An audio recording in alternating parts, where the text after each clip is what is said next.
Hello, you're welcome to African Folktale with Abebe. This is an exciting story that you will love and learn from.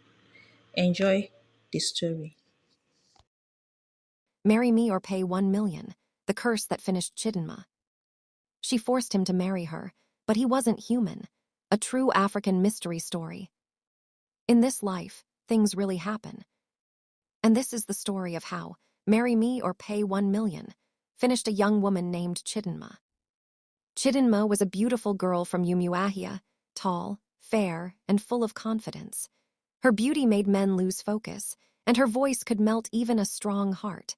But one unfortunate evening, her life took a turn she never imagined. She had fallen for a quiet young man named Tuboson, who had recently moved into their village to visit his aged mother. He was neat, polite, and always had money to spend, the kind of man every village girl admired. But Tuboson kept to himself. He didn't talk much, and no one knew exactly where he came from or what he did for a living. Some said he worked in the city, others whispered he was a businessman. To Chidinmma, none of that mattered. She wanted him by all means. One night, during a village festival, Tuboson lured her into the bush path behind the village square. What happened there left Chidinmma broken. She claimed he disvirgined her against her will and disappeared the next morning without a trace. Weeks passed. Her shame grew heavier. People began to gossip. In anger and pain, Chidinmma swore before her parents and the village elders that Tuboson must either marry her or pay her 1 million naira. "For spoiling my life," she cried. Her parents supported her. "After all," her mother said, "he's a rich man. He can pay or marry you." But no one could find Tuboson. Until one day, word came that he was living comfortably in the city of Port Harcourt. Without hesitation, Chidinmma, her parents, and two uncles set off to the city to confront him. When they arrived at Tuboson's beautiful compound, Chidinmma's heart melted again. The house was large, painted white and gold, with flowers blooming at the gate.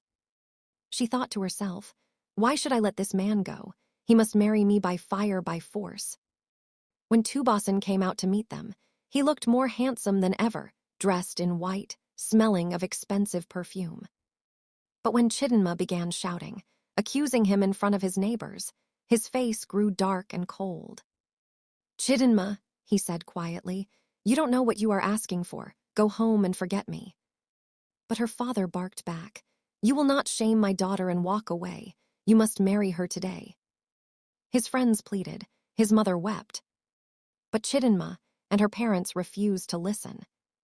And so, before evening, Tuboson reluctantly agreed to marry her.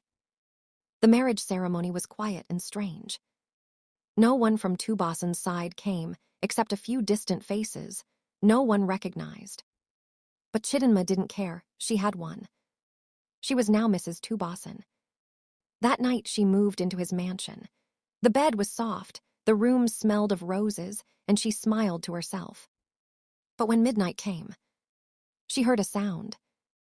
Esi-chor-rar-rar-rar, esi-chor-rar-rar-rar, esi-chor-rar-rar-rar, like something crawling on the tiled floor. When she looked toward the corner of the room, her blood froze. There in the dim light stood Tuboson, his handsome face melting into dark scales, his tongue flicking like fire.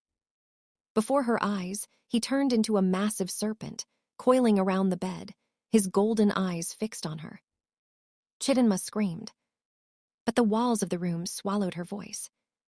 "Don't ever try to leave me," the serpent hissed. "If you do, I will swallow you whole." From that day, Chidinmma lived in fear. By day, he was human, smiling, kind, and gentle. By night, the snake returned, sleeping beside her in his true form. She realized she hadn't married a man. She had married a spirit. Whenever she thought of running, the wind whispered her name. Her food turned cold. Her body shook. And when she once tried to flee, she fainted and woke up with Tuboson's voice echoing. "Next time you try it, you'll be food for me." Years passed. Chidinmma became a shadow of herself. No children, no laughter, only the sound of crawling scales at night.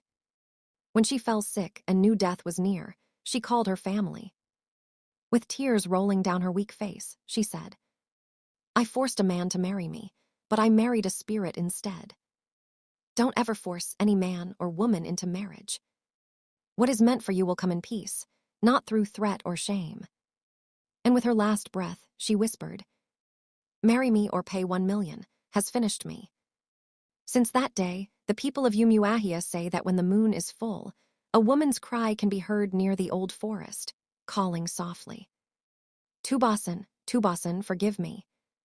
No one dares go near, because they say the serpent still waits, protecting his bride forever. Moral of the story: never force love. What's not yours by destiny can destroy you by force. Kindly watch interesting African folktales on my channel and please subscribe or sponsor us. Remain blessed.